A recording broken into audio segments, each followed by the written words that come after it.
Let's discuss today Java map object, which is a key value pair. You must be wondering, in JavaScript we have already JavaScript object, which can store name value pair. What makes both of them different and why we should use map over the JavaScript object? Now let's see this JavaScript object closely. Here, when we declare, we can store string, number, or boolean as a key attribute or properties. But internally, all them are converted to string, so the data type is not preserved.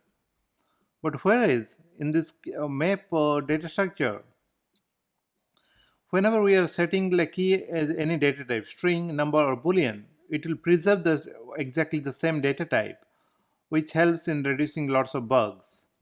And to accessing is we are not using dot or square bracket, but rather we are using a special kind of function like get. We pass this key number, we return the value. If you pass a non-existent key, we'll get undefined. So there is a method to check that whether the key is present or not. And we can also access the size of this, maybe how many entries are there. In our case, it is 3. So we can delete it and we can clear all the map. And one interesting difference between object and map is that in map we can set object as a key. But in case of plain JavaScript object, it is not possible to set object as a key.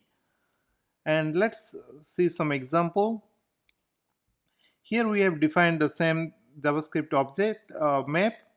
We set 3 key entries, and once we get it, we returning followers over here, then the non-existence key undefined, and so on.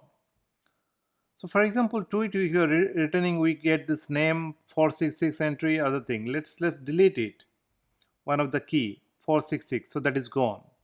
If you try to clear all, so this map will be empty. Okay, and we can also set a object. So this object as a key we can define. So thanks very much for watching.